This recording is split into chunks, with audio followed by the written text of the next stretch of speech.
안녕하세요. 김원준입니다. 김동연 발언의 비트코인 올 들어 최저 수준. 어제자 조선일보 기사 제목입니다. 김동연 경제부총리가 거래소 폐쇄도 살아있는 옵션이라고 해서 가상화폐 가격이 폭락했다는 내용입니다. 호시절 끝났다. 암호화폐 대폭락. 역시 어제 저녁 포털 메인에 걸렸던 우리 정부 대책이 전 세계 암호화폐 시장에 부정적 신호를 줘서 대폭락했다는 업계 주장을 전하는 기사 제목입니다. 김 부총리 발언이 전 세계 가상화폐 폭락의 원인이란 근거가 뭐죠? 기사에는 근거 제시가 없습니다. 100번 양보해서 김 부총리 발언이 영향을 줬다 합시다. 정부 한마디에 전 세계 가격이 몇 시간 만에 20%가 흔들리면 그 자체가 이미 비정상 아닙니까? 그러니까 이게 대폭락이라고 할 게 아니라 거품이 빠진다고 해야 하는 거 아닌가요? 그리고 실명제 한다고 신규 가입자가 늘지 않았다면 실명제 탓에 신규 구입 안 된다고 보도할 게 아니라 실명제 덕에 투기 광풍이 진정된다고 해야 하는 거 아닙니까? 현재 한국 시장이 비정상이라는 걸 전제하지 않는 비트코인 관련 기사는 모두 정부 탓이라고 부추기는 정치적 의도를 가진 것이거나 아니면 기자 자신이 코인을 투자하고 있거나 둘 중 하나 아닙니까? 김원준 생각이었습니다. 비트코인 기사는 두 종류가 있어요. 하나는 모든 게 잘못이다. 정부 잘못이다. 몰아가는 기사가 있고 또 하나는 이 장이 현재 정상은 아니다. 이걸 전제하는 기사가 있어요.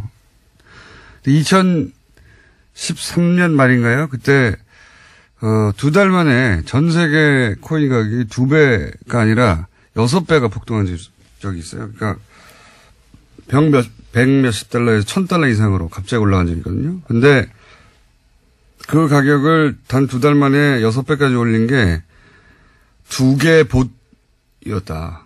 봇이요? 네, 봇이라는 건 그러니까 프로그램이죠. 그러니까 프로그램 2개로 겨우 가격을 6배까지 뛰게 만들었다고 하는 연구 결과가 있어요. 예. 이 연구진이 경고한 것이 이 암호화폐, 가상화폐 뭐라고 부르든지 간에 이 시장은 엄청나게 조작이 쉽게 될 수 있다. 그런 경고의 메시지를 낸 거거든요. 지금 현재 시장도 크게 다르지가 않아요. 자꾸 기술 얘기하는데 기술이 주도하는 시장이 현재 아닙니다. 우리나라에서는 적어도. 예. 자기가 뭐에 투자하는지도 모르고 투자하는 사람들이 많아요. 그러니까 현재 시장이 비정상이다. 이걸 전제하지 않고 얘기하는 건 아주 나쁜 정치적 의도를 가지고 있거나 아니면 기자 본인이 하고 있거나 아니면 뭘 모르고 하거나. 예. 이게 그냥 하는 말이 아닌 게 과거에 이제 노년층 상대로 카톡이 돈다 이런 얘기 많았잖아요. 예. 보수적인 노년층을 상대로 해서 가짜뉴스 카톡이 돈다 이런 얘기 많았었는데. 지금도 돌고 있다는 말들이 많습니다. 근데 최근에 이런 게 20, 30대를 상대로 해서 대량으로 돌고 있는 게 있어요. 뭐냐면 이렇게 시작합니다. 대부분. 나는 원래 문재인 지지했는데 이렇게 시작해요. 그런데 정부가 코인러, 이제 코인을 하는 사람들 코인러라고 부르는 거죠. 코인러를 협박하기 때문에 우리 20, 30대가 문재인 정부의 등을 돌려야 된다. 실제 그런 내용이에요.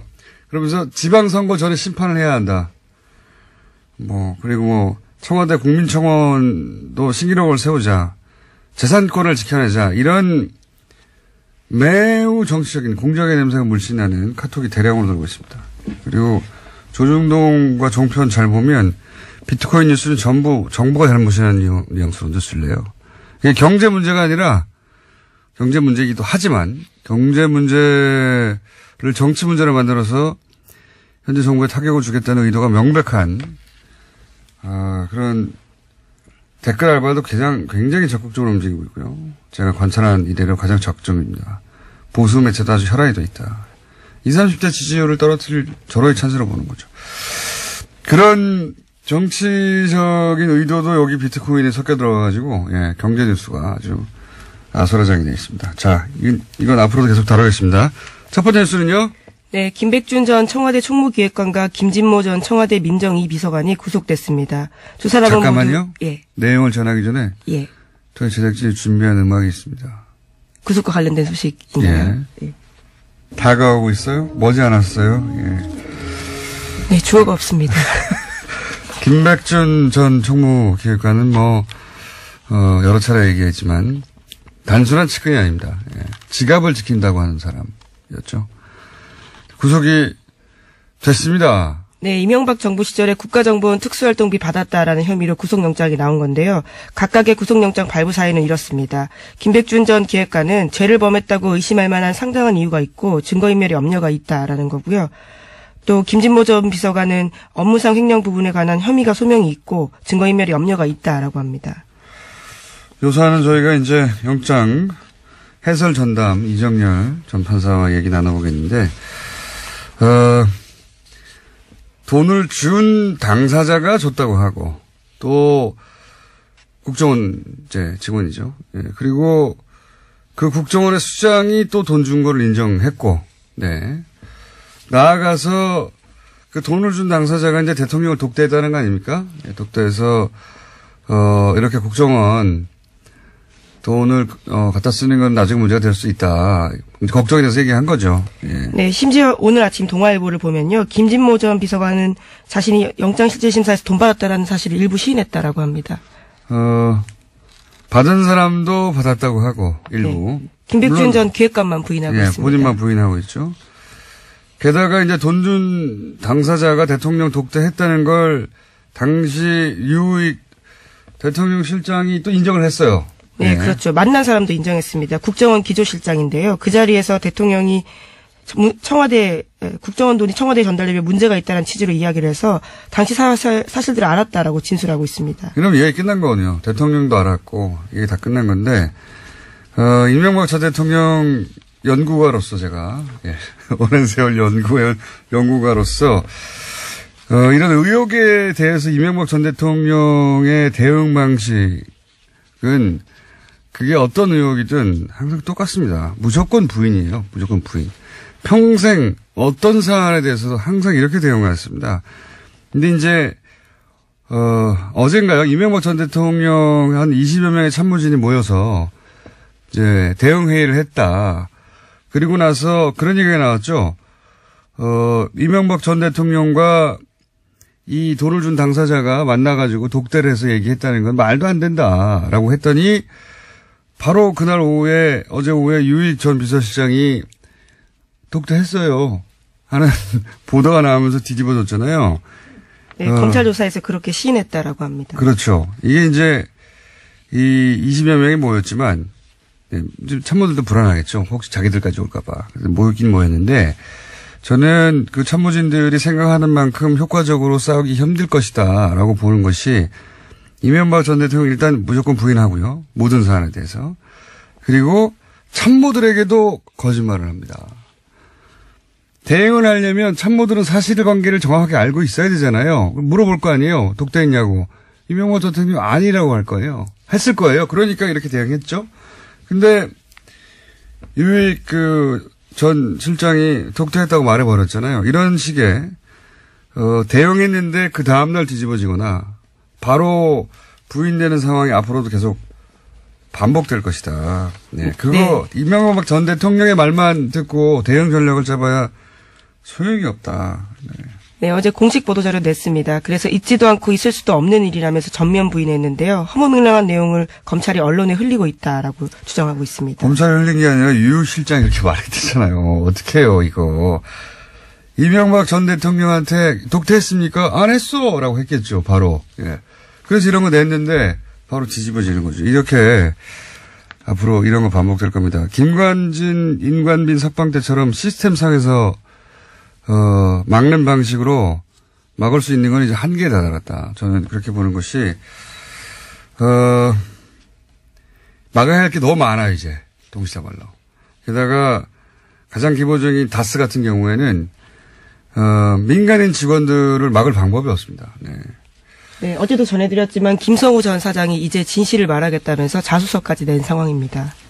그러니까요. 네. 조스 음악을 저희가 튼 이유이기도 합니다. 가까이 다가가고 있다 매우. 자, 특활비가 한동안 이제 뉴스가 될 것 같아요. 네, 구체적인 내용들이 계속해서 나오고 있는데요. 김백준 전 기획관은 국정원에 돈을 요구하면서 시계나 식기 등 청와대 기념품 제작에 필요하다면서 이유를 댔다라고 합니다. 그래서 국정원 전 예산관 2명과도 대질신문을 했다고 하는데요. 하지만 여전히 김 전 기획관은 부인하고 있습니다. 기념품 제작하는데 왜 공작비를 갖다 씁니까? 말도 안 되는 웃기는 짬뽕입니다. 이건 말도 안 되는 소리고. 국정원도 실제 청와대 기념품 제작한다고 돈을 달라고 생각하지 않았을 것이고, 예. 당연히 청와대도 핑계죠. 무슨 기념품 제작이 필요해. 공작비까지 와. 이게 말이 됩니까? 웃긴 소리죠, 이게. 특활비 관련한 뉴스가 앞으로 한동안 계속 나올 것 같습니다. 제가 보기에는. 지금도 쏟아지고 있긴 한데, 그죠? 예, 또 있습니다. 국정원 특수활동비 일부가 달러로 환전이 돼서요. 이명박 전 대통령의 미국 순방 직전에 청와대 쪽에 전달된 정황이 확인됐다고 중앙일보가 보도했습니다. 저는 이 특활비 관련해서는 이게 가장 치명적인 보도의 시작이라고 봅니다. 왜냐하면 생각해 보세요. 미국 순방을 왔어요. 대통령이. 자기 돈으로 밥 먹을 리 있습니까? 그렇죠? 모든 게 공식 행사예요. 백악관에서 밥 주고 돈 달라고 할까요? 아니란 말이죠. 아닌데 왜 굳이 특활비, 국정원 특활비라고 하는 가장 은밀한, 이 돈은 딱지가 붙지 않은 돈이어서 절대 들킬 리가 없다고 생각한 이 돈을 갖다 썼겠어요. 그리고 이 중앙일보 보도에 의미심장한 부분이 있습니다. 이명박 대통령이라고 하지 않고 이명박 전 대통령 부부가라고 표현을 했어요. 기사가. 네, 검찰이 현재 그렇게 의심을 하고 있다는 겁니다. 부부가 당시 순방 일정 중에 어떻게 돈을 썼는지 등을 조사한다는 거예요. 여기서 부부가라고 썼지만 이명박 전 대통령은 모든 일정이 공식이고, 그죠? 당연히 이명박 전 대통령 지갑에서 돈이 나갈 일이 없어요, 일이. 저는 이 기사가 의미하는 바가 예를 들어 김용 여사에게 그 일부가 전달된 것으로 혹은 일부라도 사용된 것으로 드러나면 지금까지하고는 전혀 다른 국면으로 이 사안이 전개될 수도 있다라고 생각이 되는 것이, 박근혜 전 대통령이 특활비를 가지고 주사 맞고 자기 집에 보일러 비용 내고 하는 게 도저히 용납될 수 없는 어떤 선을 넘어가는 거잖아요. 만약에 이게 부부 쪽으로 특활비가 흘러갔다는 게 나온다면, 국면이 달라질 겁니다. 굉장히. 이 의미 있는 기사라고 봅니다. 방민을 앞두고 특활비 일부가, 음악도 나오나요? 특활비 일부가 달러로 환전돼서 건네졌다. 굉장히 이상한 겁니다. 굉장히. 네, 이 기사에 따르면 대통령의 해외 순방 비용은 정식 예산 외에는 보통 청와대 자체 특수활동비로 충당한다고 합니다. 너무 당연한 거 아닙니까? 예, 그런데 국정원 특수활동비가 쓰였다라는 점에서요. 공식 순방을 했는데 왜 영수증 없어도 되는 돈을 갖다가 일부러 갖다가 달러로 환전합니다. 그리고 이게 추정이 아니라 정확히 확인됐다는 보도잖아요. 게다가 여기에 부부가 등장했잖아요. 예. 네, 왜냐하면 김희중 전 대통령실 제1부속실장이 이와 같은 진술을 했다라고 합니다. 이거 아주 의미 있는 기사라고 봅니다. 이거 관련해서 후속 보도가 나올 수도 있을 텐데, 나온다면 파장이 지금까지와는 달라질 수 있다. 네. 이정열 전 판사님이 대기 중이기 때문에 하나 정도 더 하고 끝낼까요? 네. 네, 이명박 전 대통령의 처남 고 김대정 씨 관련된 이야기는 여러 차례 말씀드렸는데요. 김대정 씨의 부인이 최대 주주인 다스의 납품업체가 있습니다. 금강이라는 회사인데 이 회사를 지난 11일에 검찰이 압수수색했다라고 합니다. 그러면서 회계장부는 물론이고요. 대표이사의 휴대전화를 확보했다고 하는데 이 대표이사는 이명박 전 대통령의 오랜 자금관리인으로 알려졌습니다. 이건 저희가 며칠 전에 얘기했었죠. 예, 위장 계열사 얘기하면서 거론을 했던 그 위장 계열사라고 표현했던 회사가 바로 이 회사를 의미하는 거였어요. 당시까지는 보도가 안 났기 때문에 제가 금광이라고 특정하지 않았는데, 이전에 세광공업이라고 회사가 있었어요. 세광공업이 우리가 계속 얘기하고 있는 120억 다스 비자금 조성의 역할을 했던 회사거든요. 이 회사가 이제 특검 이후에 폐업을 합니다. 그리고 나서 그 역할을 똑같이 하는 똑같은 패턴의 해설 하나 만든 게 금광이에요. 네, 그 이후에 그러면서 2배가량 급성장했다라고 합니다. 그리고 여기에 일감을 몰아주죠. 일감을 몰아주고, 세관공업이 그랬듯이 이 금광이 비자금을 만들어내고 세탁하는데, 역할을 한 게 아니겠는가 하는 의심이 있는 건데, 이제 지금 검찰이 압수수색을 한 거죠. 예. 여기서도 뭐가 크게 나올 수 있습니다. 자. 여기까지 하겠습니다. 시사인의 김은지였습니다. 감사합니다. 네. 바로 이어서 법무법인 동안 이정열 전 부장판사님. 안녕하십니까? 안녕하십니까? 네. 여러 사람이 우려했었는데, 판사님도 우려하고, 결국은 구속이 됐습니다. 일단, 왜 구속이 됐는가 잠시 해설해 주시면요. 네. 가장 큰 거는 결국 돈 문제에 법원이 상당히 엄격하게 본다. 그러니까 종전에 문제가 됐었던 영장 기각됐었던 부분들은 다 이제 블랙리스트나 뭐 댓글 이런 관련이었었는데 네. 돈 문제가 걸려들게 되면은 그 부분에 대해서는 법원도 어떻게 더 이상 막아줄 수 없는 그런 상황이 아닌가 싶고요.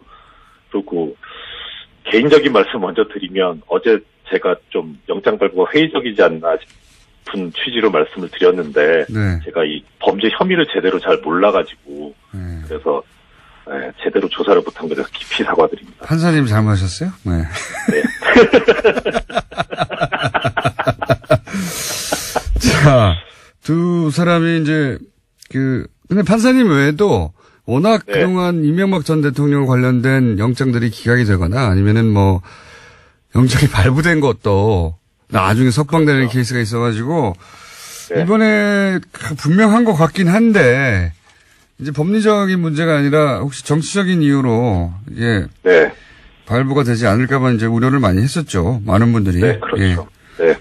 일단 주의 깊게 봐야 될 부분은 뭐냐면요. 이 지금 김진모 전 민정위 비서관에 대해서 발부된 사유가 가장 좀 눈길이 갑니다. 뭐라고 돼 있냐면 업무상 횡령에 관한 부분에 관해서 범죄 혐의 소명이 있고 증거인멸의 염려가 있다 이렇게 밝혔는데요. 권순호 부장판사가. 예. 근데 이제 지금 김진모 전 비서관 같은 경우에 받은 혐의가 뇌물 외에도 이제 업무상 횡령이 있었던 거죠. 예. 그러니까 여기서 이제 업무상 횡령이라고 아예 명시를 했어요. 그래서 뇌물 부분은 좀 영장전담들 보기에도 약간 좀 이상하다고 본 거 아닌가 싶긴 한데 그건 차치하고 그래서 이 업무상 횡령 부분이 가장 중요했다라는 거거든요. 그리고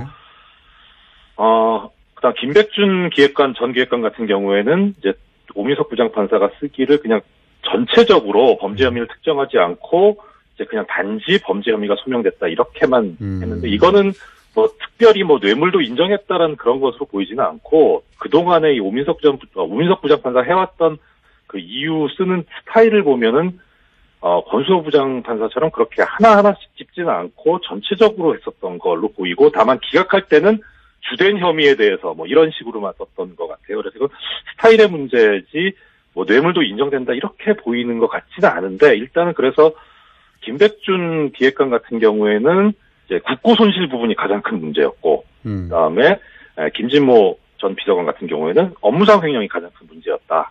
이렇게 좀 해석이 되네요. 어떻게 해석하든 간에 어쨌든 돈을 받은 건 확실하고, 그죠? 그렇죠. 네, 그렇죠. 확실하고, 예. 그거는 입증이 됐다고 본 거죠. 김백준 전 기획관이 아무리 부인하더라도, 예. 그렇죠. 그거는 어제 말씀드렸다시피 돈을 줬다고 얘기하는 사람의 진술이 얼마나 합리적이고 일관성이 있고 신빙성이 있느냐의 문제이기 때문에, 받았다고 이렇게 혐의를 받는 사람이 부인한다고 해서 될 문제는 아니었거든요. 자, 그건 여기까지 하고요. 제가 네. 연결한 김에 한 가지만 더 여쭤보겠습니다. 어제 사실 이 사법부 그러니까 사법부에 저걸 뒀던 분들이나 저걸 두고 있는 분들한테는 굉장히 중요한 뉴스가 나오는데 크게 다뤄지지 않아서 한 가지만 여쭤보자면 그 양승태 대법관 시절에 블랙리스트 있다고 하는 이야기는 오랫동안 나왔습니다. 작년부터. 네네. 근데 드디어 확인이 되고 있는 거죠, 지금. 확인이 되고 있습니다.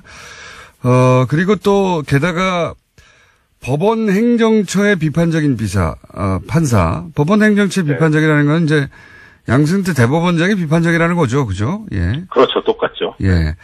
그렇게 비판적인 판사에 대해서 대응 내용을 담고 있는 문건도 또 나왔어요. 네. 그리고 뭐 선거에 개입한 그 의장, 단독 판사회 의장 선거에 의장 후보로 나온 사람들에 대한 얘기도 나오고. 그러니까 이게 네. 블랙리스트뿐만 아니라 선거 개입 이렇게 되면 이명박 박근혜 정부가 했던 것과 똑같은 일을 사법부가 했다는 게 되는 거다 말이죠. 그렇죠. 예. 제가 궁금한 건 이겁니다. 거기까지는 언론 보도로 알겠어요. 근데 네. 이렇게 되면 양승태 대법원장 혹은 이런 문서를 작성하는데 관여하거나 지시하거나 한 사람들도 사법 처리 대상이 될 수 있는 겁니까? 전 재판 당연하죠, 그거는. 네. 그렇습니까? 그건 당연한, 예. 그 대법원 판례가 일관되게 얘기하고 있는 것이, 양승태 대법원장이야 그렇다 치고, 예. 이제, 그 법원행정처에 근무했던 부역자들 같은 경우에 상관이 위법한 명령을 했다고 해서 거기에 반드시 따라야 될 의무가 있는 것은 아니다라는 게 일관적인 대법원 판례거든요. 그러니까 위에서 시켰다 그래서 책임을 면할 수 있는 그런 건 아니고요. 그리고 이 그 행동이 지금 공장장님께서 말씀하셨던 그런 일련의 선거 개입이라든가 블랙리스트 작성이라든가 불이익을 준다든가 하는 것들이 형법상 직권남용죄에 해당이 될 수 있거든요. 예. 직권을 남용해가지고 권리 행사를 방해한 경우에 이제 5년 이하의 징역, 10년 이하 자격정지, 1,000만 원 이하 벌금 이렇게 규정이 되어 있는데 더 하나 이제 그러니까 사법처리 대상은 너무 당연한 거고요. 또 하나 관심이 가는 게 오늘장과 중앙일보 일면에 났다고 얘기가 전해지고 있는데 판사들이 지금 예년에 비해서 80명 정도 사표를 내겠다고 이제 2배 정도가 더 내겠다고 이렇게 보도가 나온 게 있더라고요. 예. 예, 근데 보면 그 지금 사표를 내겠다고 하는 사람들로 일컬어지는 그 기사에 나와 있는 명단들을 쭉 보니까 거의 하나같이 법원행정처 근무자들인 거예요. 그래서 이게 지금 중앙일보는 거기에 대해서 김명수 체제에 대한 반감이다 이렇게 해석을 했는데 제가 보기에는 이 김명수 체제에 대한 반감보다는 이 사람들이 지금 공장장님 말씀하신 대로 이런 행위를 한 것들이 직권남용죄에 해당할 수 있고 당연히 또 징계사유에 해당하거든요. 예. 이러면은 이 블랙리스트 관련 조사가 정말 본격화되고 수면 위로 완전히 떠오르게 되면 이 사람들도 처벌을 면할 수 없기 때문에 이 경우에는 변호사 등록 거부 사유입니다. 아하. 예, 그러니까 이 사람들로서 빨리 나가야죠. 이제 빨리 나가서 변호사 자격증을 득해야 되는 상황인 겁니까? 말하자면? 그렇죠. 그거라도 시켜야죠. 이제 이 사람. 마지막으로 짧게 하나만 여쭤보자면 그러면 양승태 전 대법원장도 사법처리 대상이 되어 포토라인에 쓸 가능성도 없는 게 아니다 이런 말씀이신 거죠? 수괴인데요. 당연히 써야죠. 수괴까지. 우리 여기까지 하겠습니다. 예. 지금까지 법무법인 동안의 이정열 사무장이었습니다. 이게 얼마 만입니까? 내부자들. 네. 더불어민주당 안민석 의원 안녕하십니까? 네, 기분 째지는 아침입니다. MB 아바타 김백준이가 구속되었습니다. 수도권 내리사선 안민석 의원입니다. 자유한국당의 원내대표 김성태 대표님 나오셨습니다. 안녕하십니까? 예, 안녕하세요. 네. 뉴스공장 애청자 여러분들 새해 복 많이 받으십시오. 좀 진작에 인사드려야 되는데 늦었습니다. 김성태입니다. 지금 한 달 만에 뵀는데요. 네. 저를 딱 붙잡으시더니 안 의원 최순실 재산 그거는 몰수하자. 특별법 그거 내가 꼭 도와줄게. 그렇게 저에게 그렇게 던졌으면 용기를 주셨어요. 뭔가 저분은 또 말 뱉으시면 또 해요. 가끔 약속을 안 지키는 경우는 있지만은.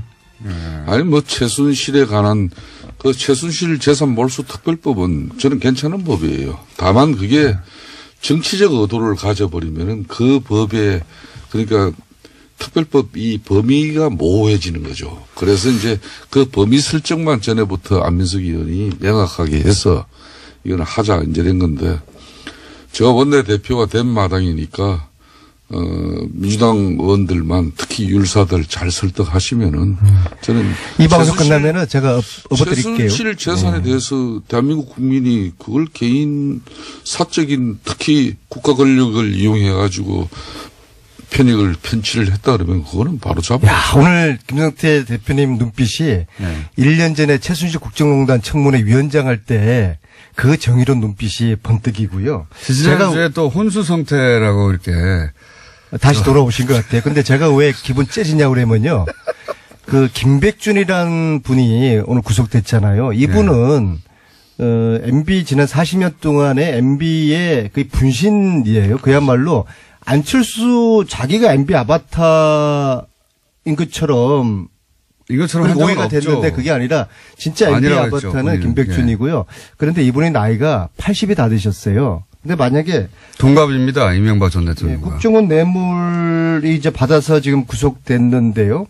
이분은 이제 형을 살게 되면은 그 특정 범죄 가중처벌이라는 것 때문에 뇌물죄에다가 국고 손실을 시키지 않습니까? 평생 이제 뭐 죽을 때까지 감옥에 살아야 되기 때문에 과연 이 죄를 다 뒤집을 것인가.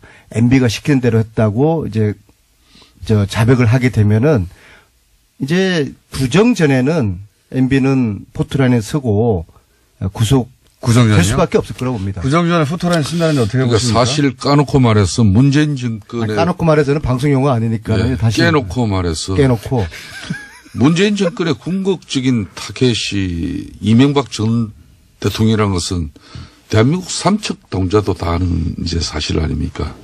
그럼 민주당이 집권한 이후에 최고위원회의, 원내대책회의 이런 공개 석상은 거의 이명박 성토장을 방불케 했어요. 이걸 뭐 우리 당에서 이렇게 파악을 해보니까 민주당 지도부가 공개 비판한 횟수마도 이 100차례가 넘어요.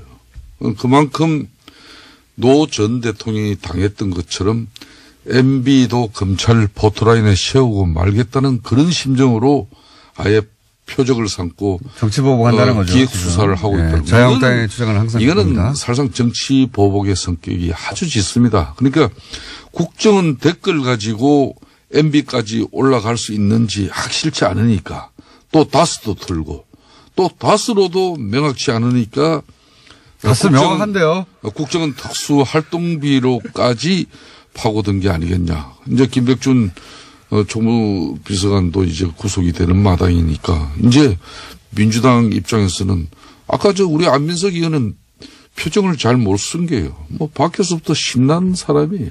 기분 째집니다. 그런 거 이렇게 공개적인 방송에서 째진다 그러고 그러면 안 되는 거죠. 그거는 김백준 전 총무비서관의 올해 나이가 이제 80이에요. 79입니까? 80입니까? 제가 오늘 아침에 가장 품격 있는 용어를 고민하다가 택한 것이 째진다는 표현입니다. 예. 더 이상 품격 있는 용어를 택할 수가 없습니다. 근데 김성태 의원님이나 자유한국당에서 자꾸 정치보복이라는 프레임을 만들어서 스스로 덫에 걸리는데요. 과거의 죄를 단죄하는 거, 과거의 정의와 진실을 밝혀내는 이것이 정치보복이라고 하면은 대한민국의 정의와 진실은 없는 겁니다. 안민석 의원님. 그리고 팩트를 가지고 사실을 가지고 말씀을 하셔야죠. 무조건 정치보복을 울게 되면 안 되고요. 어떻게 20대 여직원이 120억 원을 횡령했습니까? 그리고 김성우 전 다스 사장이 다스는 MB가 지시해서 설립했다라고 검찰에 자술서를 제출하지 않았습니까? 빼박이 돼버린 거예요. 그리고 MB의 아들 이시영 씨, 이분이 다스에서 초고속 승진을 5년 동안 했어요. 이런 팩트를 가지고 이것은 사실이 아니다라는 반박을 하셔야지. 좋습니다. 무조건 진실이 밝혀지는 대로 그것은 정치보복이라고 해버리면은 제가 다 그런 게 아니에요. 빠지는 겁니다. 안민석 의원님. 저는 처음부터 다스 문제는 MB 개인의 문제이고 또 MB가 직접 해결해야 할 문제해야 할 사안이라고 제가 원내대표가 되고 나서 공개적인 입장을 가진 사람이에요. 그렇지만 아까 말씀드린 이 특활비로 가지고 이제 또 김백준 전 청와대 총무비서관이 구속되고 이 특활비의 사용 용처가 MB 지시에 의해서 이루어졌다는 걸 그렇게 이제 맞춰가는 거 아닙니까? 이렇게 가는 부분은 이거는 저는 특활비라는 부분이 특활비가 뭡니까? 이 국정원 특활비가.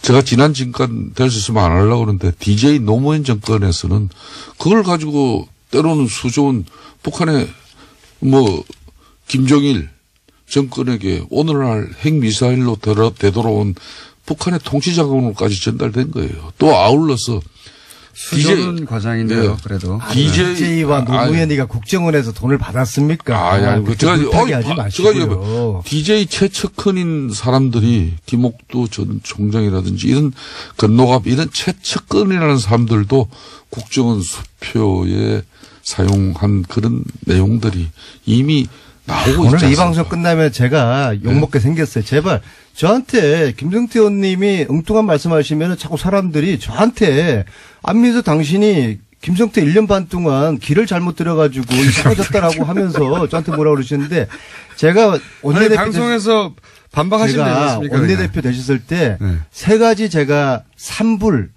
원내대표로서 성공하기 위해서는 3불 이거를 명심하시라. 기억 안 나십니까? 첫 번째, 적폐청산 이거 방해하지 마라 이러셨죠. 자꾸 저는 그런 식으로 물타기 하시고 정치보복이라 하시면은 적폐청산 방해하는 겁니다. 근데 두 번째, 홍준표 사당화. 세 번째가 두 번째. 세 번째가 생각 안 나가지고 갑자기 메모를 뒤적뒤적. 제가 워낙 이제 충정어린 제가 말씀드리다 보니까 홍준표 사당화 여기에 휘둘리지 마라. 세 번째가 뭡니까? 세 번째가 친박 그대로 두지 마라. 요 세 가지 3불. 어려운 거 다 읽어봐. 제가 충을 드렸지 않습니까? 요거 세 개만 3불 잘 이행하시면은 성공하는 원내대표가 되실 텐데 이걸 왜 안 하세요? 자, 지금 이제 적폐청산이라는 것은 과거에 잘못된 제도나 관행을 뿌리채 뽑아버리자는 거 아니에요.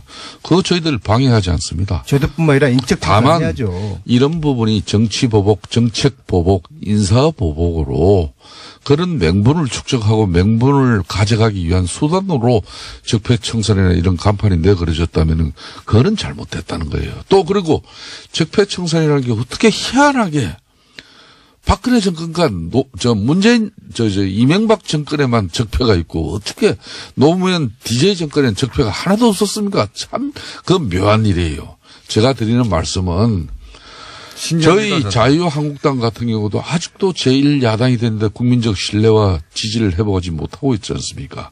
그게 뭐 때문에 그렇습니까? 바로 최순실 국정농단의 그 분노가 아직까지 사그러들지 않고 있다는 거예요. 즉 그 말은 우리도 한번 그래서 3부를 이거를 안 지키겠다는 말씀이 제 말씀을 제 충고를 무시하겠다는 말씀이세요? 아니 그렇게 몰고 가지 마시고 저 이야기도 좀 들어보세요. 제가 드리는 말씀은 잘못된 제도 관행 뿌리 뽑자 이거예요. 그렇지만은 이걸 특정 정권에 사람은 봐주고 사람은 죄지은 사람은 봐주고 제가 한 말씀만 드릴게요. 안민석 의원님. 네. 그러면은 건양숙 여사 일가의 그저 부정비리 의혹 640만 불. 이 수사는 왜 안 합니까? 참 시끄러운 저 말씀들 하시는데 말이에요. 그러니까 제가 하는 이야기는 나올 때가 됐다는 문자가 좀 전에 5분 전에 왔어요. 평생을 좀 갖추라는 이야기고 저희들 봐요. 저희들 이 보수정당 자유한국당 다 힘들다가 어렵지만은 최순실 국정농단 분노 국민 분노 수용했잖아요. 잘못한 거. 그러니까 박근혜 대통령 탄핵까지 당한 거 아닙니까? 그렇듯이 과거에 잘못된 그런 관행이나 뿌리를 뽑는 데 있어서는 절대. 그럼 MB는 봐줘요? 봐주지 말라니까요. 그래요. 이게 과거에 잘못된 거 있으면은. 네. 그러면 그 일을 같이 하자고요. DJ 노무현 정권 때도 우리 잘못된 것도 안민석 이런 거 있다. 네. 이런 것도 잘못됐지만은 MB는 지금 살아있는 사람이니까 어쩔 수 없다. 이 사람은 처벌받아야 된다. 이게 맞는 거지.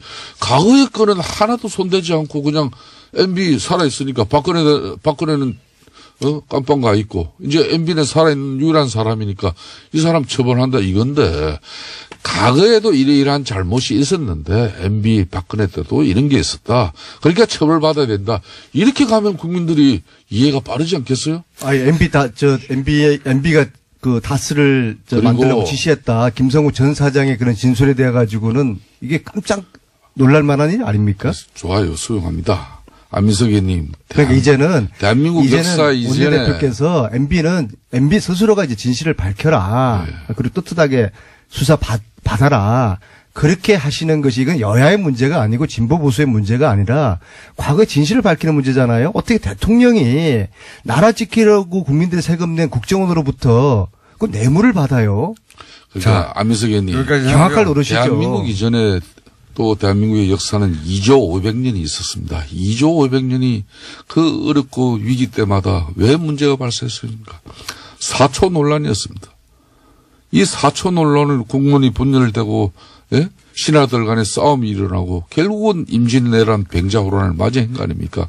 그렇듯이 지난 일을 가지고 이렇게 국민 대통합에 지난 아니 어려운 김성태 일이 될 수 의원님이 있는 뇌물을 4억을 받았다고 보세요. 그 왜 또 남의 이름을 갖다가 말이에요. 그건 있을 수가 없는 게 아니에요. 안민석 의원이 그럼 5억 받았다고 쳐봅시다. 그럼 우리는 그렇게 이야기해봐요. 형을 10년 이상을 받아야 돼요. 예. 그죠? 1억 이상 뇌물을 받으면은 그렇습니다. 이것은 청와대에 있던 MB의 아바타 김백준 씨가 다른 것도 아닌 국정원으로부터 뇌물을 4억 원을 받았어요. 근데 이것이 김백준 본인이 썼겠습니까? MB가 몰랐겠습니까? MB한테 보고를 하지 않았겠습니까?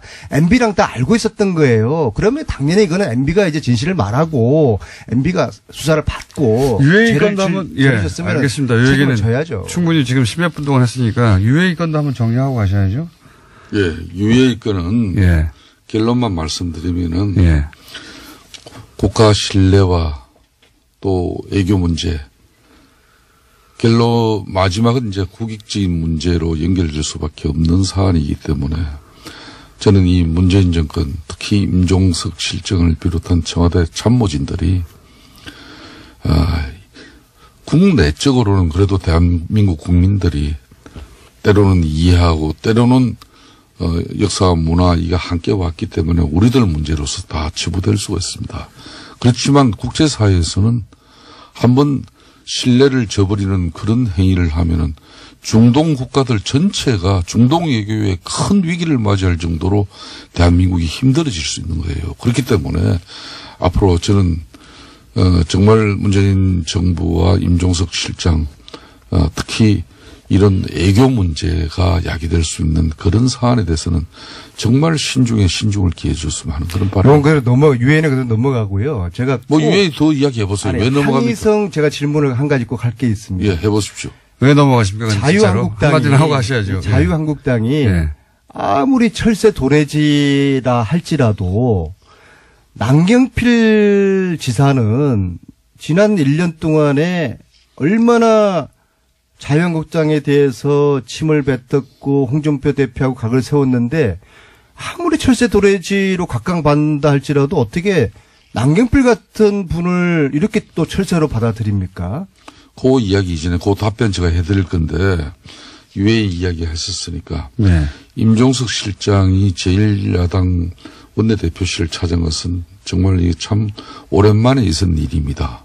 왜 봐주신 거예요? 그러니까 아니, 정부를? 결론은 자유한국당에서 그래 그렇게 찾아주니까 이 정도로 해줄게 하고 봐주신 거예요? 저는 임종석 실장을 봐주고 안 봐주고 할 문제가 아니에요. 네. 아까도 말씀드린 지금 이 시간에도 하면 할수록 더 많은 손해가 되니까 더 이상 안 하신 거 아닙니까? 대한민국을 위해서 많이 해외 건설 현장이든 수주 현장에서 비즈니스를 벌리고 있는 그 많은 국가의 일꾼들이 정부가 애교 한번 잘못해가지고 그 많은 기업들이 어려움을 겪은 건 이 팩트예요. 사실입니다. 그러니까 임종석 실장이 저하고 이야기했어도 자기가 12월 9일 날 작년 UAE 왕세자를 만나기 전과 만난 이후의 상황은 현재 진출해 있는 모기업으로부터 확인까지 해봐라. 그럴 정도로 힘들었던 상황입니다. 이제는 이걸 수습해 나가는 과정이에요. 그래서 문재인 정부가 이걸 수습해 나가는데 너들 잘못해놓고 지금 이제 그렇게 수습하고 그게 군사협력 안보 문제 그게 하나였냐. 제가 더 이상 진행시키지 않는 그렇죠. 부분. 저 말씀 그러니까 봐주시는 거 아닙니까? 그러니까 제가 이제 김성태 정부를. 의원님 속을 안민석 제가 의원 같으면 국익 생각 안 했을 겁니다. 끝까지 갔습니다. 아 국익을 생각해가지고 정부를 제가 봐주신 김성태 의원님 속을 제가 한 봐주신 거라고, 골백 번을 지금. 왔다 갔다 한 사람인데요. 네. 이 UAE 문제를 김성태 의원님은 이거 빨리 빠져나오고 싶어 하시는 거예요. 지금도 계속 수습이라든지 뭐 여기까지만 하자 이렇게 표현 쓰시잖아요. 국익이 그래서 아니라, 예. 제가 이건 봐드릴게요. UAE 문제는 이렇게 넘어가고요. 자 남경필 왜 의원님 봐드리려고요? 지사를 다시 철새 도래지로 받아들인 거에 대해서 아니, 한번 왜 생각 봐주려고 한번 하는 제가 거예요? 이야기해 드릴게요. 예. 안민석 의원도 예. 이번 UA 특사 의혹은 우리는 대한민국 국민들과 이 정부가 두 가지의 큰 교훈을 가졌습니다. 국내 탈원전 정책이 해외에서는 어떻게 돌아가는지 그걸 분명히 느꼈을 것이고요. 두 번째는 국가 간 신뢰를 위해서는 이 정부 간의 연속성이 얼마나 중요하다는 걸 그걸 임 실장과 내가 1시간 반 넘게 둘이서 회동한 이후에 바로 이 합의 내용을 발표했다는 사실. 그러니까 서로 자, 피차간에 이건 폭탄이다 그렇게 인식을 자, 하는 거 요 아닙니까? 정도 하고요. 네. 좋아요. 왜요? 남경필 왜 피차 폭탄이죠? 지사. 요건 저 다음에 나오면은 이야기를 마무리 짓죠. 다음은 이미 앞으로 한 달 있다가 나올 텐데. 예. 남경필 지사 문제 말씀드립니다. 왜 폭탄이죠? 아니 홍준표 대표가 이거를 수용했어요? 예. 이거는 자유한국당이 불리하니까 관둔 거 아닙니까? 그냥 유리했으면 계속 했겠죠. 그렇지 않습니까? 그러니까 뭐 우리 오늘 오랜만에 김성태 대표 나오셨는데 좀 봐주고 아니, 넘어가자고요. 왜 봐줘요? 아니. 김어준 공장장. 예. 내일이라도 예. 청와대 임종석 실장과 예. 저를 여기 앉히세요. 더 깊은 이야기 듣고 싶어요. 임 실장은 바빠요. 이 문제 가지고 예. 임 실장이 나올 만큼 한가하자. 아유, 바빠도 이 문제는 또 나와서 국민적 의혹을 해소할 그러니까 남경필 필요가 있을 부분이 있으면 지사는 풀어야죠. 지방선거에서 바른정당으로 나가면은 도저히 안 될 것 같으니까 뭐 철새 욕을 먹고서라도 한국당으로 지금 간 거 아닙니까? 자, 아닙니까? 이재명 시장이 말이에요. 네이버로부터 이재명 시장이 왜 나와요? 성남시가 또 나왔다, 이거. 공익법인 재단으로 만든 이 희망살림이라는 이 단체가 있습니다. 이 단체는 지난번에 한 30분 30번 하셨어요. 30분 하셨고요. 하셨으니까 오늘은 이 얘기 하시죠. 바른정당과 국민의당 통합됩니까? 지금 1분밖에 안 남았어요.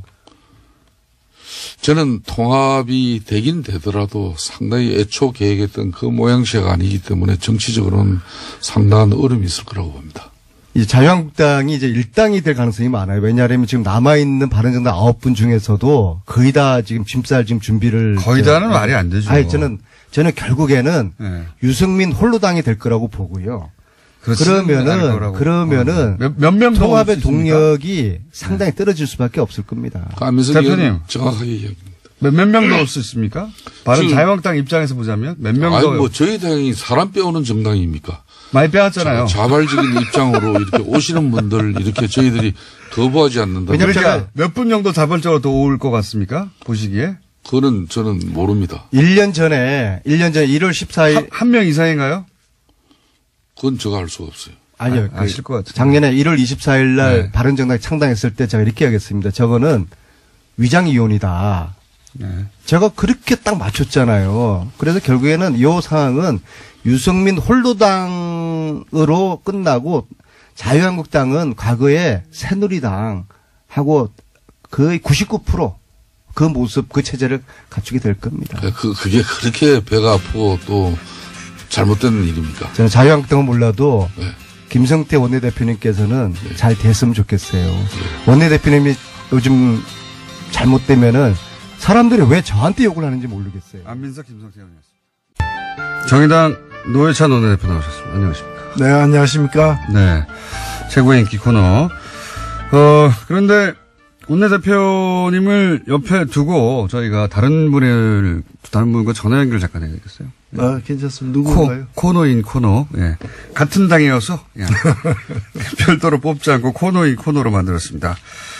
어제 페이스북에 갑자기 글을 하나 올리셨어요. 예. UAE 관련해가지고 새로운 사실을 깨달았다고. 그래서 저희가 긴급히 전화 연결을 합니다.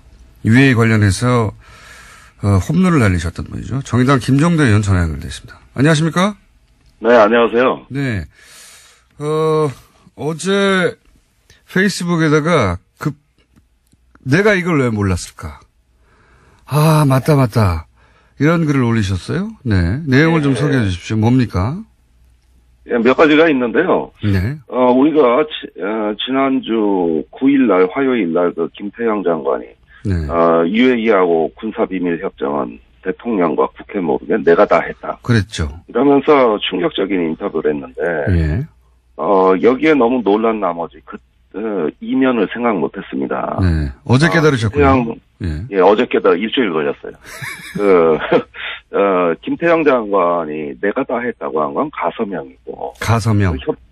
그 협정이 발효되는 본서명은 정부조직법상 외교부 장관이 반드시 하게 돼 있습니다. 어허. 그러니까 김태형 장관이 자기가 했다는 거는 본서명을 하기 위한 예비 과정을 이야기하는 것인데 이걸 우리가 깨닫질 못했습니다. 이후에 그 본서명, 그 UAE하고 군사비밀협정 본서명은 외교부 장관이 서명을 했고요.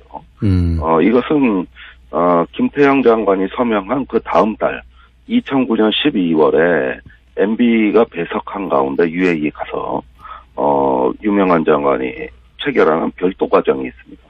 그러니까 이명박 대통령이 직접 개입했다는 것은 이 대목에서 드러난다.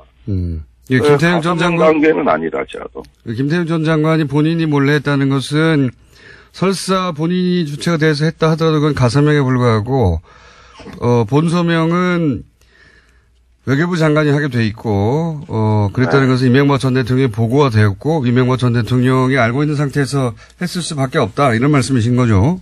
예, 그렇습니다. 예, 간단한 사실이었는데 네. 김 장관의 인터뷰에 현혹된 나머지 그 사실을 뒤늦게 깨달았고요. 첫 번째는 그러고. 그다음에 협정 내용도 예. 자동 개입 조항이 들어가 있다는 걸 김태형 장관이 시인하지 않았습니까? 예. 근데 그냥 추상적인 자동 개입 조항인 줄 알았는데 그게 아니고 예. 한 UAE 연합 그 군사 지휘 체계도 구성하고 어허. 공동 작전 계획도 수립하고 유사시에 우리 군의 그 UAE 투입을 위한 증원부대 편성이라든가 거의 한미동맹 수준의 버금가는 이러한 내용으로 구체화된 내용이 이 협정에 담겨 있다는 거. 이런 것들을 봤을 때 최근에 그 협정을 이행하는 과정에서 송영무 국방장관은 이건 뭐 도저히 이행이 불가능하다고 판단했던 구체화된 내용이 더 들어있다는 것. 그러니까 단순히 자동 개입 수준이 아니라 대단히 구체적인 내용이다 이게. 예, 한미동맹 하면서 배운 거는 UAE 가서 다 써먹으려고 했던 것 같아요. 어허. 그렇군요. 내용이 더 심각하다. 그리고 그 외에도 또 있어요. 이런 지적도 하셨어요. 이것이 이제 임종석 대통령 비서실장이 UAE 방문해서 이런 일이 터진 거라고 언론들은 보도를 했고 전반적으로 다들 그렇게 이해했는데 그게 아니다. 이 문제가 본격적으로 불거진 것은 다른 시발점이 있다. 이렇게 말씀하셨어요? 저는 의혹의 초점은 작년 11월 중순이에요. 네. 이명박 대통령이 왜 중동에 방문했느냐. 바레인을 갔었죠. 그때 당시에 바레인에 간 걸로 되어 있단 말입니다. 예. 근데 분명히 그 전에 11월 초에 송영무 장관이 갔을 때도 그다지 탈이 안 났는데. 네. 이명박 대통령이 중순에 갔다 오고 논란이 격화되면서 무언가 비상사태가 발생이 됐다. 이건 현지에서 감지가 된 겁니다. 그래서 왜 그때 이명박 대통령이 급히 중동에 방문했느냐. 이게 의혹의 초점이 될 수밖에 없다고. 그러니까 초점이 임종석 비서실장이 UAE 방문이 아니라 이명박 전 대통령의 중동 방문으로 맞춰줘야 된다. 이런 말씀이시네요? 네, 그렇습니다. 그때 혹시 중동에 이명박 전 대통령이 급히 방문했을 때 무슨 일이 있었는지는 아직 정확하게 모르시는 거죠? 예, 제가 일단은 뭐 듣고 있는 증언은, 예. UAE를 사이에 두고, 예. 문재인 정부와 이명박 대통령 간에 묘한 게임이 전개되고 있었다고 보는 것이죠. 분명히 우리는 과거 정부의 어떤 잘못된 협정을 수정하려고 시도했던 것이고, 예. 이명박 대통령은 그러면 이게 원전으로 불똥이 튀고, 자기의 자원외교 업적이 훼손되고, 위신이 추락할 수 있다는 가능성을 염두에 뒀던 것이고, 그러다 보니까, 문재인 정부와 이명박 대통령이 다 중동으로 달려가는, 이런 어떤 이상한 일이 벌어졌다는 것이고요. 그래서 작년 11월 상황에 대해서 면밀한 검토가 필요합니다. 이명박 전 대통령이 중동에 가서 단순히 강연만 하고 온 게 아니고 그 강연이 급히 잡힌 것은 사실은 강연을 명분으로 해서 가서 뭔가 하고 왔다. 근데 그게 뭔가 좀 이상하다. 뭔가 좀 이상하다. 그걸 밝혀야 하는 거다 지금 이런 말씀이시네. 예. 예. 이런 말씀이시고 그리고 또 마지막으로 얘기한 것이 그 UA 원전의 경제 효과도 언급을 하셨어요. 이 대목은 어떤 이야기입니까? 예, 제가 다시 확인해 본 결과 400억 달러 원전 수주라는 이명박 대통령 측의 그 말은 사실과 맞지 않는다. 원전 수주가 아니라 투자라는 것이죠. 실제 그 금액은 400억 달러가 아니라 180억 달러고 그 중에서 100억 달러가 한국 부담이에요. 나중에 원전을 이렇게 투자해서 지면 전기료라든가 그 운영 수익으로 우리가 원금을 회수하는 것이기 때문에 이건 원전 수주가 아니라 원전 투자라고 봐야 됩니다. 투자권을 따낸 것이다. 그래서 400억 달러 원전 수주 이건 답도 없는 얘기고 과장된 수치라는 것입니다. 알겠습니다. 여기까지 하고요. 우선 그 문제 제기를 하셨으니까 이명박 전 대통령이 중동에 왜 갔는지 한번 파악해 보신 후에 다시 한번 좀 구체적인 게 나오면 연결 다시 하겠습니다. 오늘 말씀 감사합니다. 예, 감사합니다. 예. 김정대 의원이 급히 페이스북을 쓰셔서 포커스는 이명박 전 대통령의 중동 방문에 맞춰야 된다 이렇게 말씀하셔서 저희가 연결을. 근데 또 따로 하려고 보니까 정의당 대표와 의원이 연속으로 됐어가지고 코너인 코너로 저희가 해보겠습니다. 이 문제는 의미 있는 지적인 것 같아요, 굉장히. 그죠? 예, 저희들 다 파악을 하고 있고. 아, 그래요? 예. 아니, 지금 일부 언론에는 지난번에 원내대표들 만난 걸로 인해가지고 다 덮어졌다 이렇게 얘기하는데 그건 사실이 아니고요. 예. 명확하게 해야 될 것은 김승태 의원 등 자유한국당에서 엉뚱하게 제기한 문제들이 더 이상 계속 제기하기 힘들게 되니까 자유한국당이 꼬리를 내렸다. 이렇게 봐야 되고 이 사안에 대한 어떤 진실과 또 과정에 문제가 있었다면 문제가 해결되는 것은 지금 진행 중이에요. 현재는 ING다 이것은. 진행 중이기 때문에 좀 지켜보면서 대응할 생각입니다. 청와대 교수는 이 정도에서 예를 들어 UAE라고 하는 상대국이 있으니까 무마했으면 하는지 모르겠지만 정의당 입장에서는 그 과정에서 문제가 있다면 밝혀져야 한다. 예. 이제까지 공직자들 중에서 제일 실체적 진실에 가깝게 솔직하게 그리고 단호하게 얘기한 사람은 문재인 대통령이에요. 지난 신년 기자회견 때 문제가 있었다는 것과 그리고 저쪽에서 상대국에서 공개하지 않기를 원한다는 것과 그걸 존중해야 되니까. 그리고 또 하나는 뭔가 그럼에도 불구하고 잘못된 문제는 수정 보완하겠다라고 얘기를 했고 미래에는 밝혀질 것이라고 얘기를 했습니다. 언젠가는 밝혀질. 그래서 수정 보완이 진행 중인 걸로 저희들은 알고 있고 예의주시하고 있다. 이명박 전 대통령은 왜 갔다고 보십니까? 그것도 저는 곧 드러나리라고 봅니다. 뭔가 좀 아시는 게 있는 표정이신데. 결국엔 천하의 비밀은 없다. 다수와 관련해서도 그렇듯이 다 드러나게 돼 있습니다. 초기에 제가 이것은 뭔가 이간질이 일어난 것 같다고 제가 표현한 적이 있는데, 당대 최고의 촉입니다.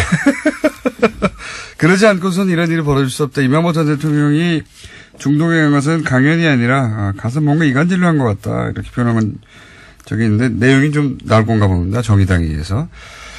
자, 기대해 보고요. 어제 판사 블랙리스트가 나왔어요. 게다가 양승태 대법원장을 비판하는 사람의 어떤 출마 선거를 어떻게 대응할 것인가 하는 문건도 나오고 선거 개입이죠. 그러니까 이명박 박근혜 정부 시절에 있었던 블랙리스트와 선거 개입을 고스란히 닮은 일이 사법부 내에서 일어났어요. 이게 서울중앙지법의 단독 판사회의라는 이 기구가 있고요. 단독 판사들의 회의체입니다. 이게 의장을 선거를 하게 돼 있는데 그동안은 쭉 이제 단독 후보가 나와서 그냥 선출이 됐어요. 근데 2014년부터는 경선을 하기 시작했는데 2016년 경선 때 이 사고가 터진 겁니다. 이때 어떤 분이 유력한 후보로 이렇게 경선에 출마를 했는데 결국 이분이 나중에 당선은 됐습니다. 당선은 됐는데 굉장히 지지를 많이 받는 후보였는데 문제는 지금 이제 드러난 이 비밀 문건에 이 선거 때 이 유력한 후보를 갖다가 꺾기 위해 가지고 법원 행정처에서 법원 행정처장 등 법원 행정차장 등 고위 관계자들이 대항마를 세워서 그러니까 이제 자기 측 후보를 법원 행정처 측 후보를 갖다가 내세워가지고 꺾으려고 했던 모의를 했던 문건이 드러난 거예요. 그게 왜 안 없애고 거기 남겨놨을까? 그러니까 이게 자기들은 지웠는데, 네. 이제 이걸 다시 읽어낸 거죠.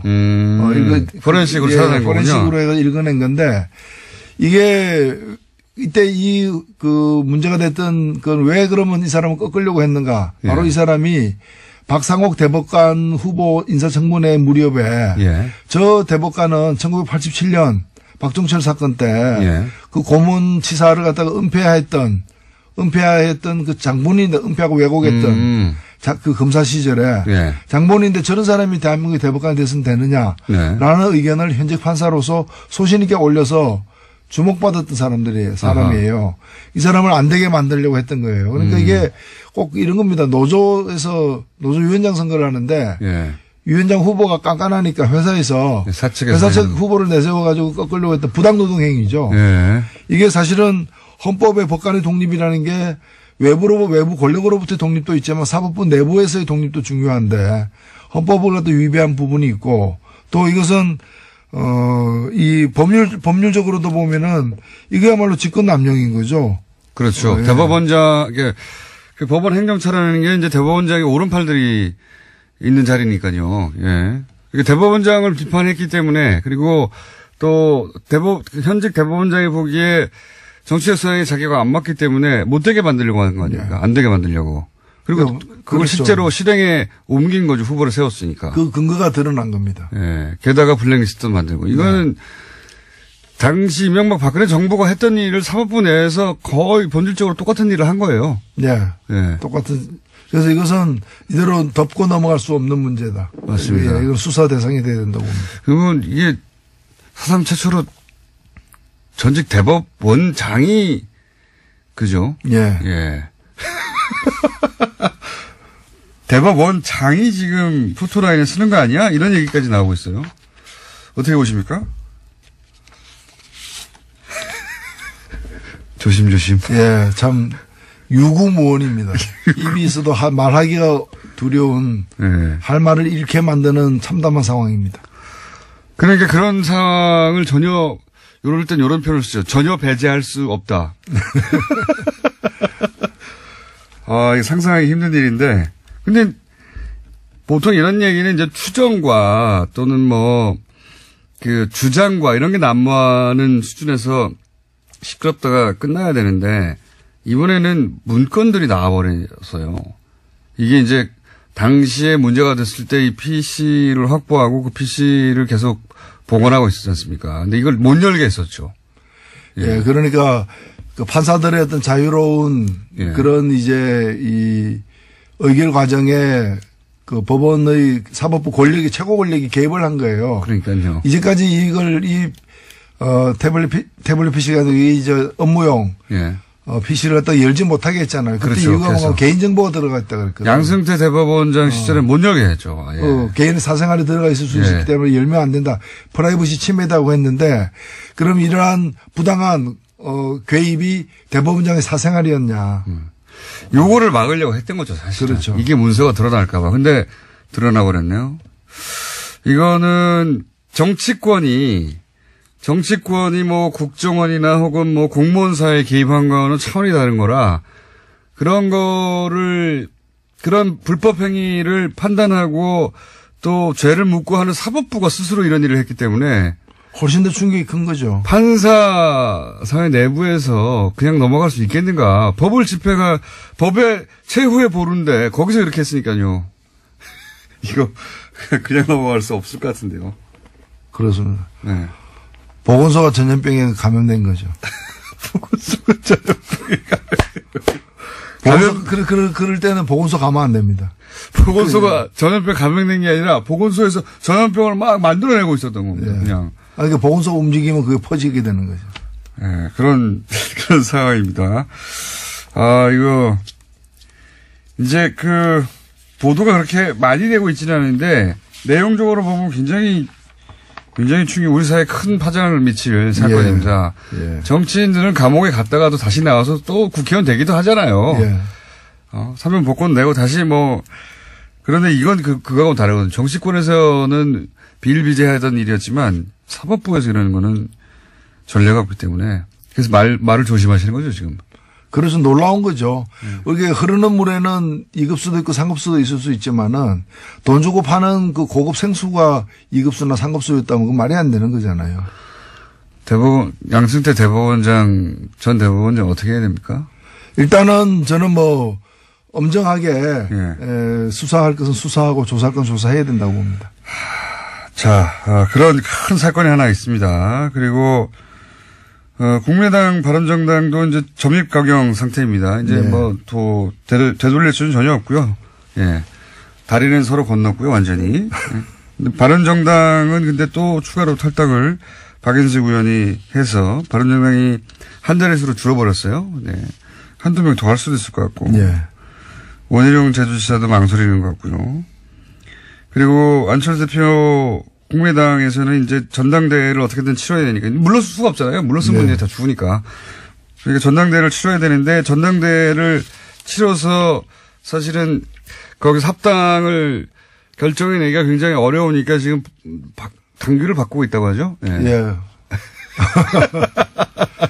맞춤형 당규죠. 예. 그래서 뭐 분산도 시도하고 또 온라인 오프라인 나누고 하여튼 근데 전체적으로 보면은 어떻게 하든 온갖 무리수를 갖다가 감수해서라도 목적은 달성하겠다. 그런 거죠. 라는 태세인 것 같고 그래서 그렇다 보면은 목적은 달성될 수도 있습니다. 맞습니다. 근데 이제 그 손에 쥐는 게 뭔가 이사를 했는데 이사 비용이 집값보다 더 비싸. 그럼 왜 이사를 했느냐? 집값보다 더 비싸. 그러니까 지금 바꾼 당규는 이런 식인 거죠. 국회에서 국회의장이 본회의를 하고 본회의장 안에 국회의원들 다 모여서 하는데 그게 아니라 이제 국회 본회의를 본회의장에서만 하는 것으로 인정하는 게 아니라 저기 동사무소에서 비디오로 중계하면 거기서도 본회의 하는 걸로 쳐주고 그죠? 뭐 그렇게 바꾼 거예요. 굉장히 무리수인데 어쨌든 그렇게 했습니다. 바꿨어요. 당권을 가지고 있다 보니까. 그래서 전당대회에서 어떻게든 합당, 그리고 이제 의장의 권한도 이제 뭐랄까요. 제한했죠. 굉장히. 원래는 의장이 이제 개회를 선언해야 되는데 시간만 되면 자동으로 개표가 되고 시간만 되면 개표가 끝나는 것으로 만들어 버려가지고 혹시 의장이 도장이 망치로 쾅쾅쾅 안 두드릴까봐 그것도 장치를 만들고 해서 어떻게든 되긴 될 것도 같아요. 그렇습니다. 되긴 될 것도 같습니다. 이걸 어떻게 보십니까? 바른정당 그 와중에도 또 이제 각 대표들은 자기 정치적 입장을 드러내야 되니까 바른정당 유승민 대표는 한반도기를 들고 입장하는 거는 안 된다라고 했고 안철수 대표는 한반도기도 안 되고 인공기도 안 된다. 이게 그러면 안철수 대표 이야기대로 하면 북한 선수단은 태극기를 들어야 돼요. 인공기도 안 되고 한반도기도 안 되면 어쨌든 이 입장에 대해서는 어떻게 생각하십니까? 근데 한반도기는 이제까지 제가 기록을 보니까 7번이나 이미 여러 번 했죠. 여러 번 같이 들었던 기억이 있고요. 그다음에 한반도기는 뭔가면은 국가기가 아닙니다. 우리가 이제 공동 선수단이라는 이름으로 뭔가 정치적으로 의미 있는 퍼포먼스를 하기 때문에 그게 합당하게 그 길을 갖다 양쪽 길을 다 들 수 없어서 드는 거고요. 만일에 그 선수들이 입상을 하게 되고 메달을 따게 되면 올라가는 깃발은 그 자기네 국가의 당연히요. 깃발, 인공기나 태극기가 올라가는 거고 너무 당연한 공동 선수단일 경우에는 합의에 따라서 한반도기가 올라갈 수도 있고 각각의 기가 공동으로 두 개 다 올라갈 수도 있는 그런 합의가 아직 안 됐기 때문에 지켜봐야 될 거고 그래서 태극기가 안 올라간다거나 또는 인공기에 대해서 인공기를 들고 들어오면 안 된다는 얘기는 저는 상당히 충격적이에요. 그러니까 그걸 어떻게 하라는 거야 그러면? 그거는 참가하지 말라는 얘기 아니에요. 참가하면 자기 나라 국기를 드는 건데. 북한이 참가한 모든 올림픽에서 인공기를 들고 들어갔어요. 북한만이 아니라 모든 참가 국가가 그렇죠. 당연한 권리죠. 너무 당연한 건데. 이게 정말 금성에서 온 분이 아닌가. 안철수 대표가 갑자기 한반도기는 안 된다. 이거는 이제 유승민 대표하고 그러니까 태극기를 들어야 된다는 의미죠. 이거는. 그렇게 이해할 수도 있는데 인공기도 안 된다는 건 제가 처음 들어본 자기들 국기인데 그걸 못 들게 하는 게 말이 됩니까? 전혀 진짜 뭐 외계에서 온 게 아닌가. 인건비도 안 된다는 건 처음 전당대회가 무산되면은 한국을 떠날 수밖에 없다고 얘기했는데 떠나면 어디로 갈 것인가 저는 금성으로 갈 거라고 확신합니다. 그러니까 이제 보수적인 본인의 나는 보수적이라고 하는 색깔을 더 강하게 드러내기 위해서 그런 말까지 간 것 같은데. 근데 한반도기 처음 들게 된 게 어느 정권 때인 줄 아세요? 그게 노태우 정권 때 아닙니까? 예. 저는 굉장히 오래됐어요. 진심으로 바라건대 유승민 대표나 안철수 대표가 배워야 될 사람이 딴 사람보다는 노태우 대통령입니다. 남북관계에 그 노태우 대통령 우리가 알다시피 군부 쿠데타 세력이고 90년대 뼛속까지 보수주의자입니다. 그러나 이분이 남북관계에 대해서 어떤 인식과 태도를 보였고 어떤 그 업적을 남겼는가 남북 기본 합의서를 포함해서 그건 좀 보고 배우기를 바랍니다. 이게 진짜 90년대에 끝난 이야기거든요, 이거는. 네. 예. 한반도 길을 들었다고 해가지고 우리가 북한 편을 드는 것도 아니고. 들면 한반도 길을 들어야지, 일본 열도 길을 들 겁니까? 근데 이게 2018년에 다시 한반도 길은 안 된다고 하는 게, 야, 이 시계를 거꾸로 들어도 너무. 한반도 길은 안 된다고 할 것 같으면은 남북 대화 안 된다. 이렇게 얘기해야 앞뒤가 맞는 얘기인데 그런 얘기는 또 왜 안 하는 거죠? 이거, 한반도 길을 들고 다니엘 탁구팀이 세계대회를 우승한 적도 있고요. 그렇죠. 이미 너무 많아요, 이 기록은. 갑자기 이건 안 된다고 하고, 더 나아가서는 인공기는 절대 안 된다. 이거는 처음 들어본 이야기예요. 어디서도 들어본 적이 없는, 그런 이야기들이 오고 가고 있습니다. 네. 저도, 이게 무슨 얘기, 인공기를 못 들게 할 권리가 없는데, 누구에게도. 예? IOC도 없고, 아무것도 없는데. 그런 얘기가 나왔습니다. 자, 다스는 이제 거의 끝나가는 거 같죠? 분위기가? 그죠? 네, 마지막까지 계속해서 양파 껍질 벗기듯이 변명을 하면서, 어떤 정황이 나와도, 그래서 그거 하긴 내가 했다. 네. 이제 설립 과정을 주도한 것에서 우리 형님 소유의 회사인데, 회사를 설립하는 데서 나만큼 하는 사람이 우리 집안에 없으니까 내가 다 해준 거다. 뭐 이런 식으로 지금 변명을 그렇죠. 하고 있는 것 같아요. 네. 그렇게 해서 될 일이 아닌데. 될 일이 아니죠. 될 일이 아닌데. 네. 어떻게든 끝까지 인정하지 않는 게 이명박 전 대통령의 특징이니까요. 그렇죠. 모든 의혹에 대해서 항상 그래왔습니다. 절대 인정하지 않는 것으로. 그리고 나서 어떻게든 해결하려고 하죠. 뒤로. 과거에는 그게 통했습니다. 대통령이기도 했고 이번에는 어렵다. 그런 생각이 저는 들고. 게다가 특활비까지 이게 터졌어요? 예, 그 특활비는 사실 대통령의 지시가 아니고서는 갈 수가 없는 돈이에요.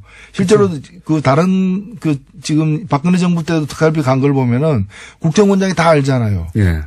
그 정도에서는 국정원장이 모르고서는 갈 수가 없거든요. 국정원 직원이 마음대로 줄 수 없는 액수 아닙니까? 그렇죠. 그 국정원장이 안다는 얘기는 돈을 달라고 한 쪽이 단순 청와대가 아니고 단순 청와대 실무자가 아니라 그쪽 대통령이 했다는 거죠. 대통령이 아닌데 어떻게 국정원한테 돈 달라고 합니까? 이게 세상에 그거야.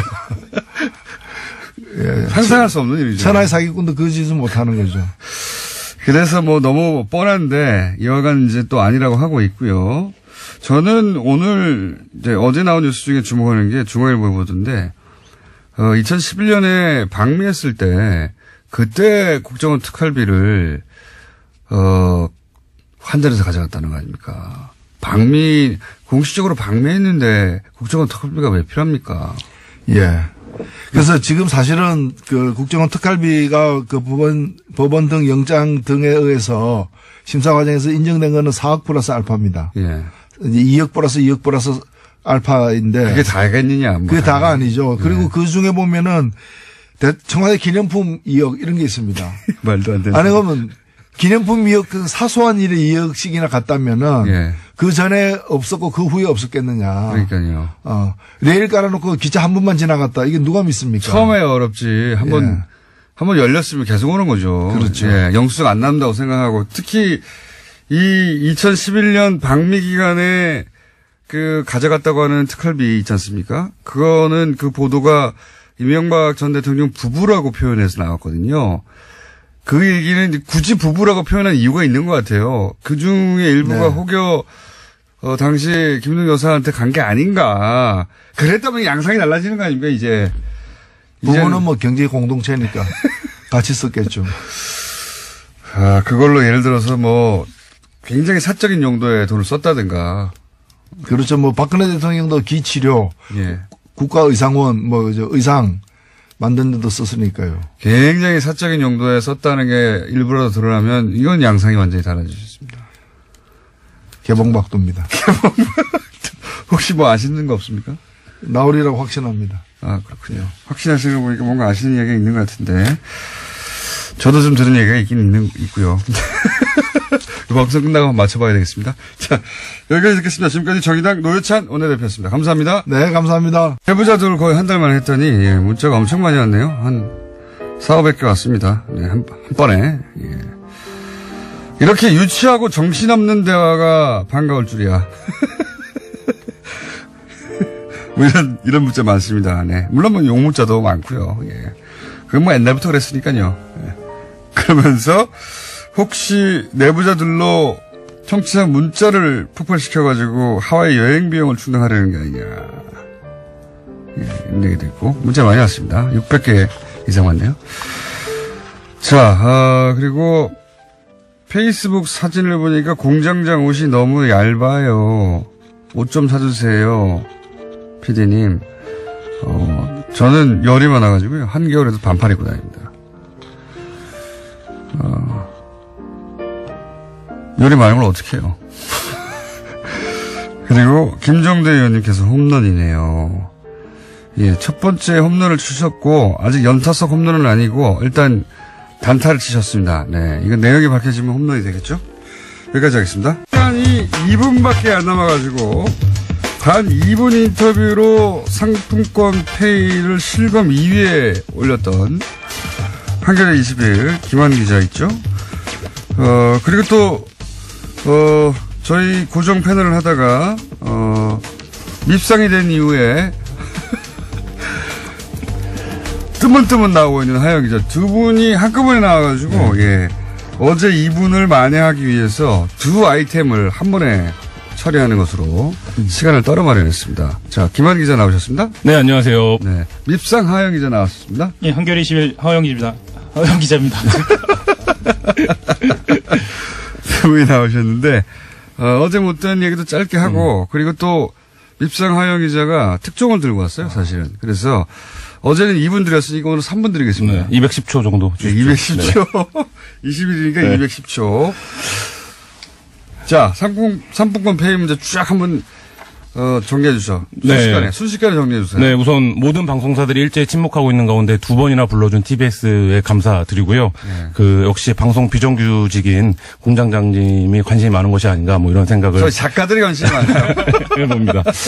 이 상품권 페이 문제는 지상파 방송과 CJ 예능, 그러니까 우리 주요 방송사들에서 네. 제작비를 외주 제작사의 스태프들에게 주면서 인건비로 주어야 할 금액을, 그러니까 현행 근로기준법상에는 인건비가 현금으로 정기적으로 주도록 이제 법으로 규정이 되어 있는데요. 지상파만 그렇습니까? 아니면 지상파 외 종편들도 이러고 있나요? 종편들도 그런데 저희가 이제 지금 광범위하게 제보는 종편들도 뭐 물론 당연히 그런다는 제보들이 있고요. 방송사들의 네.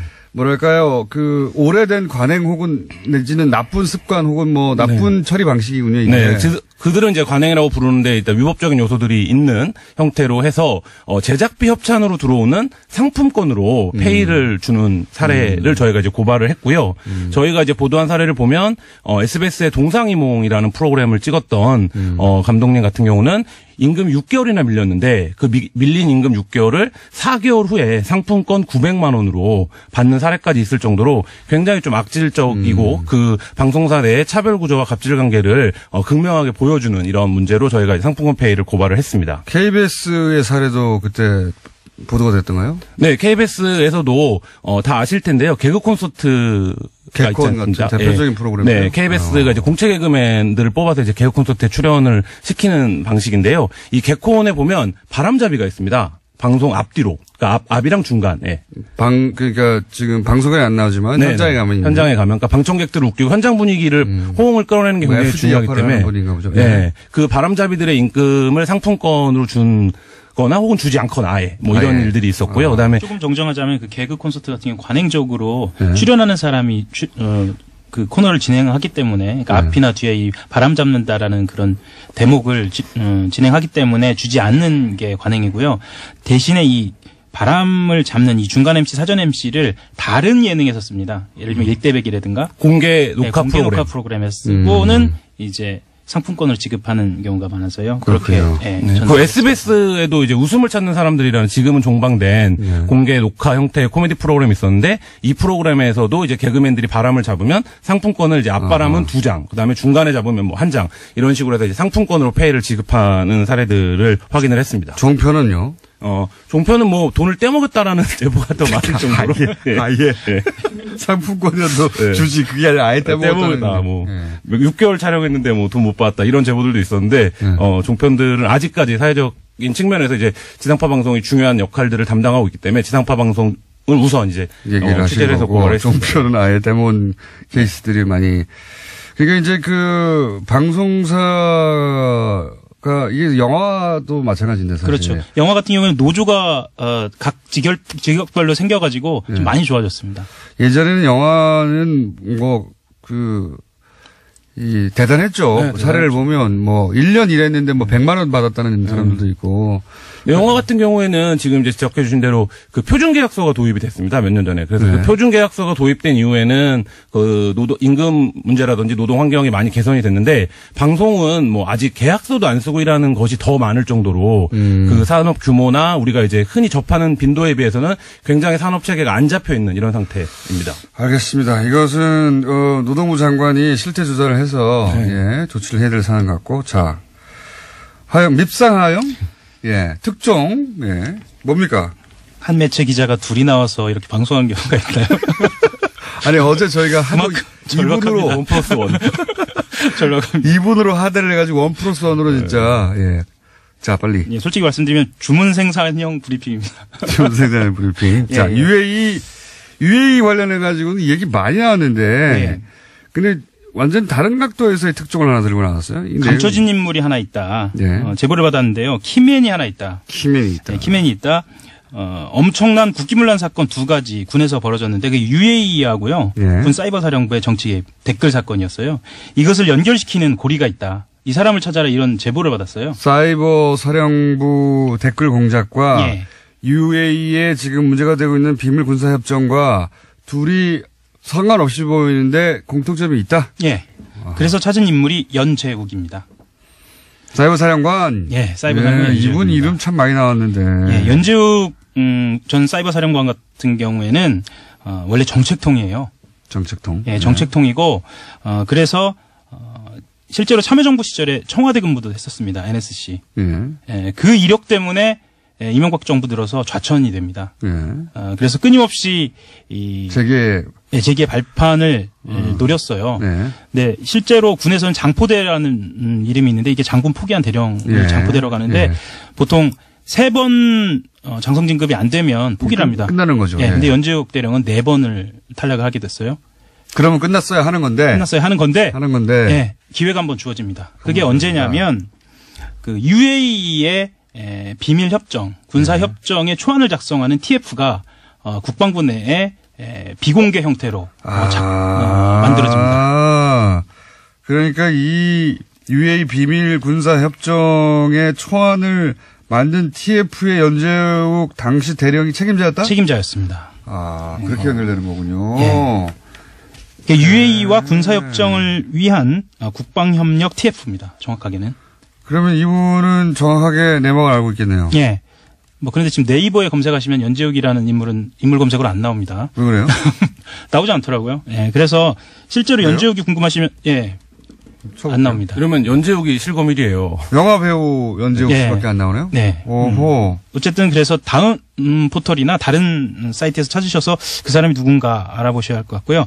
조금만 더 설명을 드리면 당시에 2010년에 초안을 작성하는 과정에서 육군 대령과 중령 1명씩 파견받아서 진행을 하고요. 이듬해에 중령 1명씩을 각 해군과 공군에서 지원받아서 증편을 합니다. 그런데 이상한 점이 있었는데 왜 책임자가 드러나지 않았느냐. 국회 견제를 받지 않는 그런 예산을 썼어요. 별도 예산 없이 국제정책관실의 운영비를 사용했어요. 그래서 당시에 ETF는 제가 출입하고 있었을 때였거든요. 완전히 존재가 감춰진 재판이요. 그렇죠. 알 수가 없죠. 왜냐하면 예산을 따로 받으면 예산조차 다른 데서 받았으니까 존재 자체를 알 수가 없는 거죠. 예, 국감을 통해서 알 수가 있으니까요. 그러면 여기서 이제 설명을 드려야 하는 게 군 사이버 사업과 어떻게 연관이 돼 있느냐. 그 UAE 이 협정의 초안이 마무리되고 이게 본 궤도에 올라가면서 김종대 의원이 이제 뭐 이게 완성 단계에 들어가서 외교부에 뭐 이렇게 전달하고 뭐 이런 과정에 그러니까 초안이 완성된 단계에서 어떤 일이 있었냐면 군 사이버 사령부가 그 시기에 창설이 되고 우리가 아는 정치 개입의 시작 단계로 들어갑니다. 그런데 2010년 1월 1일 날 만들어진 사이버 사령부가 내부적으로 조율이 안 되기 시작해요.